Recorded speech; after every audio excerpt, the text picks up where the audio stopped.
किसी भी प्रकार से जो हमारी खाद है उसकी कालाबाजारी ना हो, घटतौली ना हो। और हमें ये भी शिकायतें मिली थी कि बहुत सारे डीलर जो हैं वो खाद के साथ साथ अन्य जो उत्पाद होते हैं उसको भी खरीदने का जो है वो दबाव डालते हैं, नैनो यूरिया कहते हैं या कोई और चीज़ लेने के लिए। तो मैंने कहा ये सब नहीं, किसान हमारे मतलब इस प्रकार की स्थिति नहीं होनी चाहिए, जो जिसकी इच्छा हो खरीदे, लेकिन किसानों को दबाव डाल करके इसलिए कि हम जो है हम खाद आपको खरीदना है तो कुछ और भी खरीदना है, यह मंशा ठीक नहीं है। जाम की समस्या के लिए मैं लगातार बैठ के कर रहा हूँ और अभी तक वो जाम की समस्या जो है वो नहीं दूर हुई है। अभी 12 तारीख को हम फिर से डीएमएस पर बैठक कर रहे हैं कि हम लोग कोशिश करें कि कैसे जाम को कम किया जा सके। मुजफ्फरपुर जैसे शहर में भी वाटर लेवल बहुत तेज़ी से नीचे जा रहा है। एक समय जब हम लोग छोटे थे और हम लोग जब नौकरी की शुरुआत किए थे तो बोलते थे भाई इस इलाका ऐसा है जहाँ 25 फीट पे 30 फीट पे पानी आ जाता था। अब तो काफ़ी और मुझे बड़ा आश्चर्य लग रहा है कि मुजफ्फरपुर जैसे इलाके में, सीतामढ़ी जैसे इलाके में वाटर लेवल नीचे जा रहा है। तब अभी आवश्यकता इस बात की है कि हम लोग वाटर जो है रिचार्ज की बात करें, वाटर हार्वेस्टिंग की बात करें।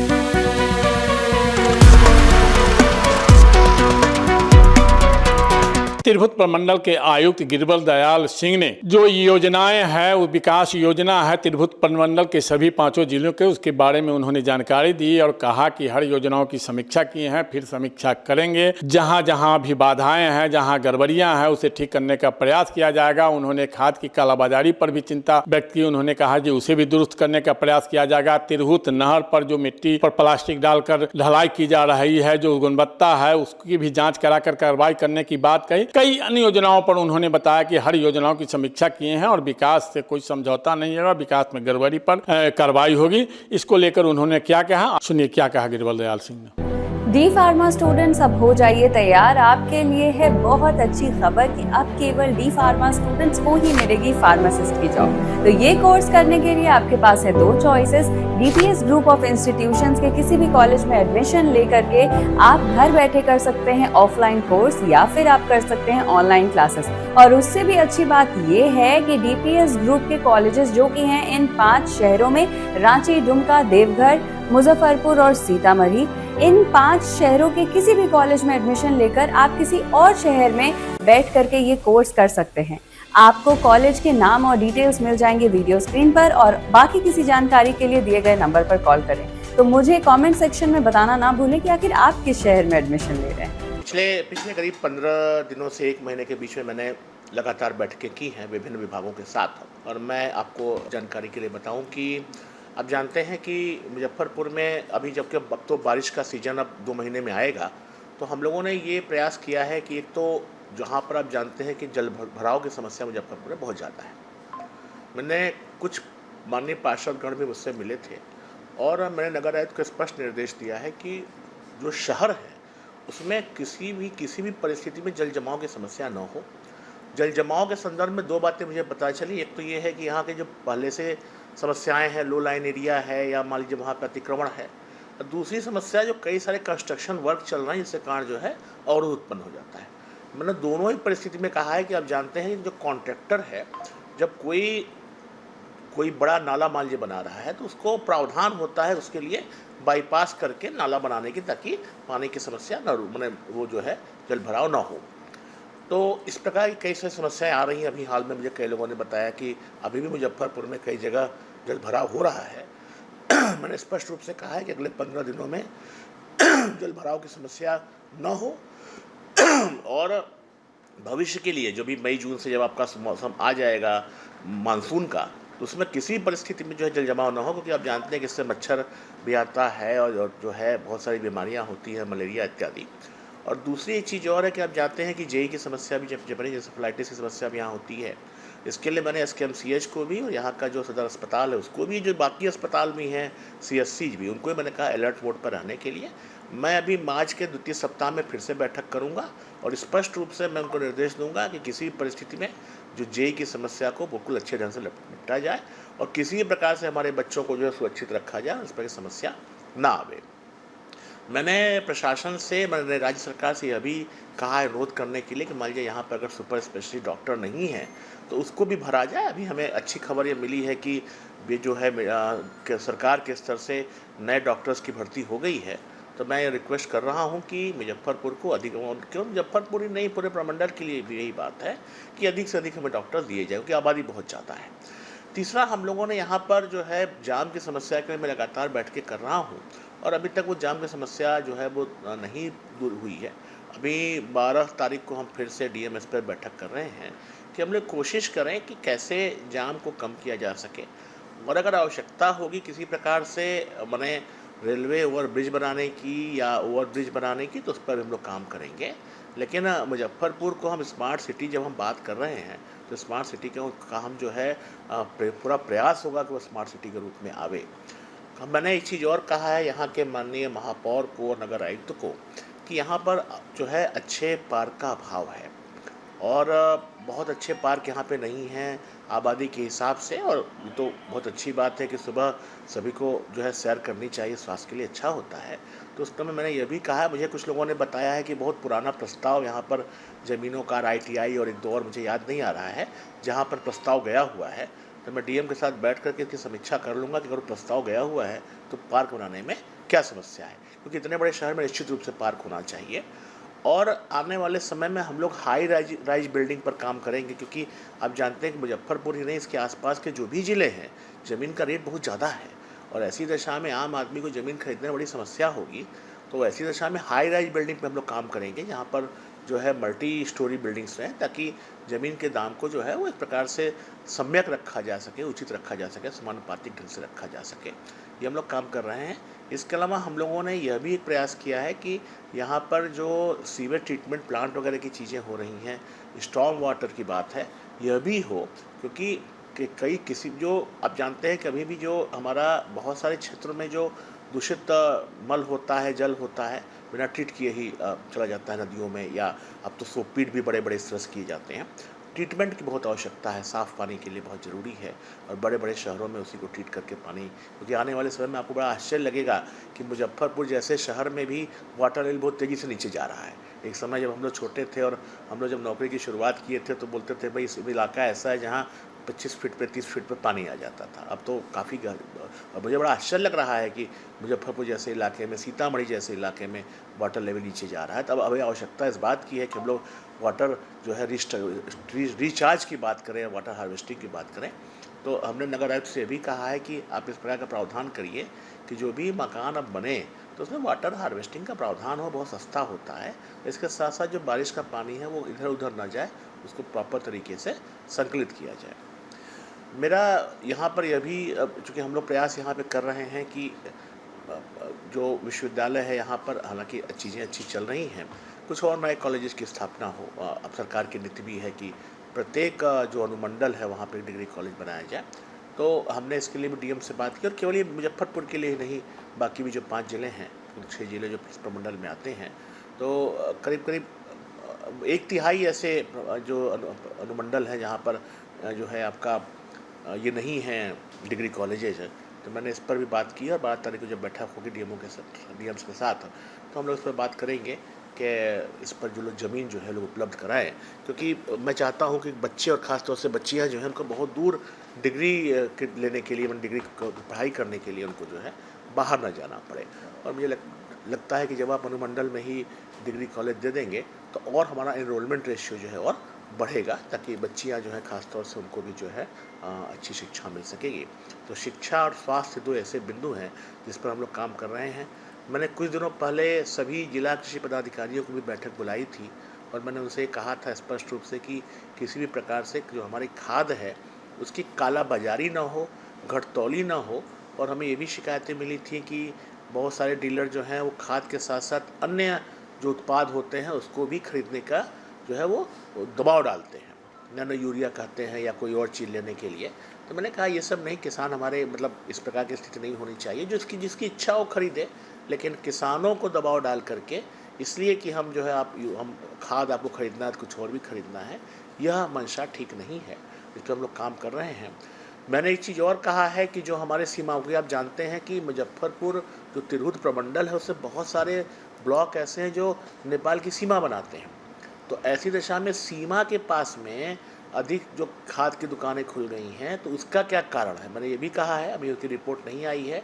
ऐसा समानुपातिक ढंग से होना चाहिए, या ऐसा तो नहीं कि वो जो खाद है वो राज्य के बाहर जा रही हो या राष्ट्र के बाहर जा रही हो।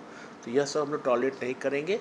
बिहार की जनता का जो कोटा है, जो खाद का कोटा है, यहाँ की जो खाद है उसको बिहार की जनता को ही मिलना चाहिए। मैं आपको बता दूं कि अभी रबी की जो फसल है उसमें उतनी समस्या नहीं होती है, लेकिन खरीफ की फसल में ज़्यादा समस्या होती है।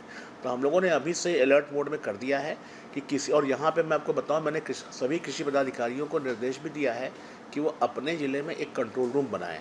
और मैंने जो यहाँ के जो रीजनल डिप्टी डायरेक्टर है कृषि के, मैंने उनसे कहा है कि आप प्रमंडल स्तर पर बनाएं, ताकि किसानों की कोई भी, और इस जो नंबर है उसको अखबार में ये लोग जो है वो प्रकाशित करवाएं। तो किसी भी प्रकार से अगर किसी किसान भाई की समस्या आती है खाद पर, तो उसको हम लोग जो कड़ाई से निपटेंगे। क्योंकि आप जानते हैं कि बिहार जो है कृषि प्रधान राज्य रहा है और बहुत बड़ी जनसंख्या जो है यहाँ पर है वो कृषि पर आधारित है, तो उनको किसी प्रकार की समस्या यहाँ पर ना हो। तो कुल मिलाकर के स्वास्थ्य पर, चिकित्सा पर, हमारा शिक्षा पर, कृषि पर हम लोग का विशेष ध्यान है, और मुझे खुशी है कि व्यवस्थाएं ठीक चल रही हैं और आने वाले समय में ये व्यवस्था और अच्छे ढंग से चलेगी। मैं आपको ये भी जानकारी दे दूं कि प्रत्येक सोमवार को सरकार का ही, यह राज्य सरकार का जो सबका सम्मान जीवन आसान जो 7 निश्चय है, उसमें सरकार का ही यह निर्णय हुआ है कि प्रत्येक सोमवार को और शुक्रवार को सभी पदाधिकारी कार्यालय में रह करके जो भी हमारी आम जनता है उनसे मिलेंगे और इस पर तुरंत निर्णय लेंगे। मैं आपको बता दूं कि हमारे कमिश्नरी लेवल पर भी समस्याएं आ रही हैं, लेकिन जो नीचे के स्तर के लोग हैं, खासतौर से अंचल के जो लोग हैं, प्रखंड के जो लोग हैं, वह लोग अभी सही ढंग से इस व्यवस्था पर उतने अच्छे ढंग और प्रभावशाली ढंग से इसको करने की आवश्यकता है, ताकि समस्याएं जो हैं उच्च लेवल पर काम आवें। आप जानते हैं कि कमिश्नर लेवल पर जो समस्या आती है, इसका मतलब व्यक्ति बाकी जगह से परेशान हो चुका है, वो कम से कम नीचे जाएगा, मान लीजिए समस्या उसकी ज़मीन की है तो वो अंचल में जाएगा, फिर वो एडीएम साहब के यहाँ जाएगा, फिर डीएम साहब के यहाँ जाएगा। तो मैं यह भी देखना चाहता हूँ कि भाई अंत में समस्या कमिश्नर के यहाँ अगर आ रही है तो बाकी लेवल पर उसका क्या निदान हुआ है, तो इस पर भी हम लोग बात कर रहे हैं। तो केवल हमारा उद्देश्य समस्या का समाधान करना नहीं है, हमारा उद्देश्य है कि जनता को भटकना न पड़े। सीतामढ़ी का व्यक्ति कमिश्नर के अगर आकर के शिकायत कर रहा है, तो एग्जाम्पल मैं दे रहा हूँ कि सीतामढ़ी में ही क्यों नहीं समाधान हो रहा है, वैशाली में ही क्यों नहीं समाधान हो रहा है, पूर्वी चंपारण में क्यों नहीं हो रहा है, पश्चिम में क्यों नहीं हो पा रहा है। तो इस तरह की बातें हम लोग देख रहे हैं। और मैं आपको ये विश्वास दिला दूं कि ज़मीन के संदर्भ में बहुत सारे हमारे किसान भाई हैं, मेरे पास आते हैं, कहते हैं कि मेरी ज़मीन का म्यूटेशन नहीं हुआ है, या ज़मीन में परिमार्जन बोला जाता है उसको, ऑनलाइन नहीं उसकी एंट्री हुई है। मुझे खुशी है कि राजस्व एवं भूमि सुधार विभाग के प्रयास से हमारे सीईओ लोगों ने बहुत एफर्ट किया। अब इस काम को हम लोग काफ़ी तेज़ी से कर रहे हैं, और मुझे विश्वास है कि आने वाले 6 महीनों में कम से कम मुजफ्फरपुर प्रमंडल में भूमि की जो समस्याएं हैं वो काफ़ी कम हो जाएंगी। तो एक अच्छी बात है ये, क्योंकि मेरा मानना है कि भाई ज़मीन का मालिकाना हक सही व्यक्ति को मिले। और मैं आपको यह भी बता दूं कि सरकार की योजनाएं भी इस प्रकार की हैं कि अगर आपसी पारिवारिक बंटवारा कोई करना चाहता है, मान लीजिए दादाजी की ज़मीन है या परदादाजी की ज़मीन है, और आप बंटवारा अगर करना चाहते हैं तो बहुत आसानी के साथ इस काम को हो जा रहा है। आपके माध्यम से मैं जनता को बताना चाहूँगा कि इस काम को करवा लें, क्योंकि परंपरागत रूप से ये अच्छी बात भी है कि परिवार में बंटवारा हुआ और लोग अपना अपना खेती कर रहे हैं, लेकिन चूँकि भविष्य में विधि की समस्या आ जाती है, तो ऐसी दशा में अपने नाम ज़मीन रखना हमेशा उचित रहा है। और इसलिए सरकार की नीति भी रही है कि आपसी बंटवारा अच्छे ढंग से हो, और ताकि ज़मीन का कोई विवाद कम से कम ना हो। तो सर्वे के काम भी बहुत अच्छा चल रहा है।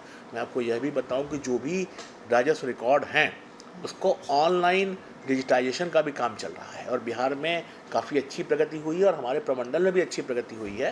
तो एक तो ऑनलाइन उसका डिजिटाइजेशन हो रहा है, यानी कि उसकी स्कैनिंग हो रही है, और स्कैनिंग के साथ साथ उसका खाता, खसरा, रकबा जो भी चीज़ें होती हैं वह उसको हम लोग जो है डिजिटाइज कर रहे हैं। तो अब जो है आपको खतियान के लिए जो है वो भटकना नहीं पड़ेगा, आप स्वयं खतियान निकाल सकते हैं या ऑनलाइन जा करके CSC के माध्यम से निकाल सकते हैं। ये काम काफ़ी प्रगति हो गई है, हालांकि अभी व्यवस्था ऑनलाइन की भी है और मैनुअल भी है, और ये बहुत अच्छी बात है कि आप स्वयं खतियान अपना निकाल सकते हैं।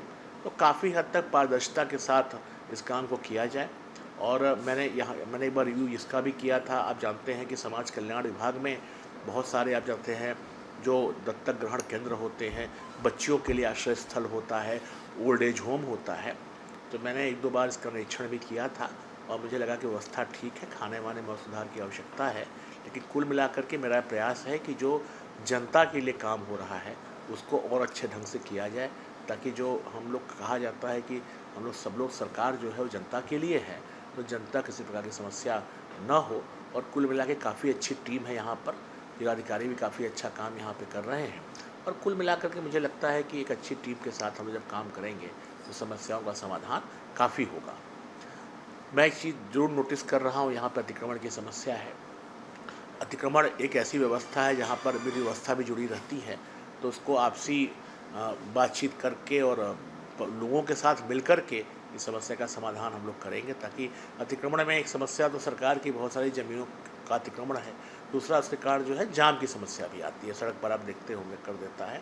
तो ये आपसी बैठ करके मिलजुल के ही बात करनी पड़ेगी ताकि जाम की समस्या भी कम हो। देखिए, जाम की समस्या अपने आप में एक बहुत बड़ी समस्या है। किसी को अगर इमरजेंसी है, हॉस्पिटल ले जाना है, बच्चे को स्कूल जाना है, तो जाम एक बहुत बड़ी समस्या है जिस पर हम लोग अभी काम कर रहे हैं ताकि कम से कम हो। मैंने एसपी साहब से भी कहा था कि भाई आप देख लीजिए जहाँ पर हो 1 वे सिस्टम भी लागू कर सकते हैं, ताकि थोड़ा लंबा भले ही चलना पड़े, बस समय का ये रहे, ताकि समय का जो है पंक्चुअलिटी बनी रहे। तो उस पर भी एसपी साहब काफ़ी अच्छा देख रहे हैं। और मुझे लगता है कि आने वाले समय में जो भी समस्याएं हैं, और आपने ठीक कहा कि जलभराव बहुत होता है, उत्तर बिहार में बहुत बड़ी समस्या है। मैंने इस बार कहा है कि अभी से कंट्रोल रूम बना के रखेंगे, और जो भी पैसा सरकार के पास पैसे की कोई समस्या नहीं है। मैं एक चीज़ और आपको बता दूं आपके माध्यम से कि मैंने समीक्षा यह भी की थी कि बहुत हमारे जो नगर पालिकाएँ हैं, मतलब जो म्यूनसिपल कॉरपोरेशन है, जिसको नगर निगम हम लोग बोल रहे हैं, नगर पालिकाएँ में चूँकि यहाँ पे बहुत सारी हैं छोटी छोटी, तो जो हमारे नगर निगम है, जैसे मुजफ्फरपुर में नगर निगम है, बहुत सारे जिलों में नगर पालिकाएँ हैं, बहुत सारा पैसा, करोड़ों में पैसा जो है रखा हुआ है और ये खर्च नहीं हो रहा है। तो मैं ये बता दूं आपको कि मैंने ये भी निर्देश दिया है कि पैसे को नियमानुसार, जो भी सरकार की नीति है उसके अनुसार बना करके नीति और उसको खर्च किया जाए, क्योंकि पैसा रखने से कोई फ़ायदा नहीं है। वो जनता का पैसा है, जनता के लिए पैसा है। अगर जल जमाव की समस्या हो रही है और आपने नाली नहीं बनाई तो इससे कोई फ़ायदा नहीं है। तो मैं आपको बताऊं कि मैंने नगर आयुक्त से भी यही कहा है कि जल्दी से सभी स्कीम्स बना लें, नियमानुसार स्कीम्स बनेगी, जो भी सरकार की नीति है टेंडर के माध्यम से करना है, जैसे भी करना है, जो भी नियम है करके, लेकिन वह हमारे विकास पैसा जो है विकास के रूप में उसको परिणित होना चाहिए। तो मैंने ये बात भी कहा है।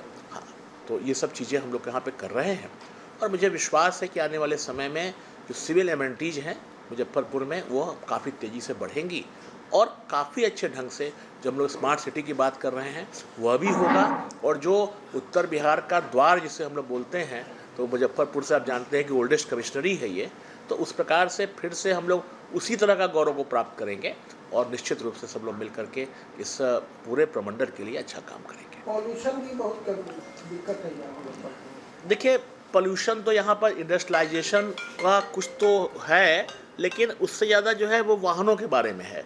तो मैंने स्पष्ट रूप से कहा है कि आप तो जानते हैं कि अब तो प्रदूषण जो नियंत्रित वाहन प्रदूषण जो जांच केंद्र है, मैं उसकी जांच भी कराऊंगा जो आपने कहा, क्योंकि पोल्यूशन सर्टिफिकेट देने के बाद भी क्यों नहीं हो रहा है, ये आपने बहुत अच्छी बात कहा है। हम लोग मार्च में एक अभियान चला करके ये इंश्योर करेंगे कि जो भी वाहन हैं वो पोल्यूशन सर्टिफिकेट रखें। तो ये एक इम्पॉर्टेंट इशू है, इस पर हम लोग भी देखेंगे। बात आपकी सही है, SPM की मात्रा काफ़ी ज़्यादा है यहाँ पे, तो लेकिन मुझे जो लगता है चूँकि इंडस्ट्रियलाइजेशन बहुत ज़्यादा नहीं है, तो मुझे लगता है ये कारण जो है वो व्हीकल के कारण है। इस पर हम लोग जो है ये आम, देखिए ये सब चीज़ें ऐसी होती हैं जो आम भावना के साथ सिविल सर्वेंटी सभी लोग मिल के काम करें। बहुत सारा लोग होता है व्हीकल प्रमाण पत्र नहीं बनवाता है, तो ये सभी के लिए। अगर गंदी हवा तो कोई भी ले सकता है, ऐसा नहीं कि मेरी गाड़ी खराब है उसकी हवा तो किसी और को भी लगेगी ना, तो मिल करके इस काम को करना पड़ेगा।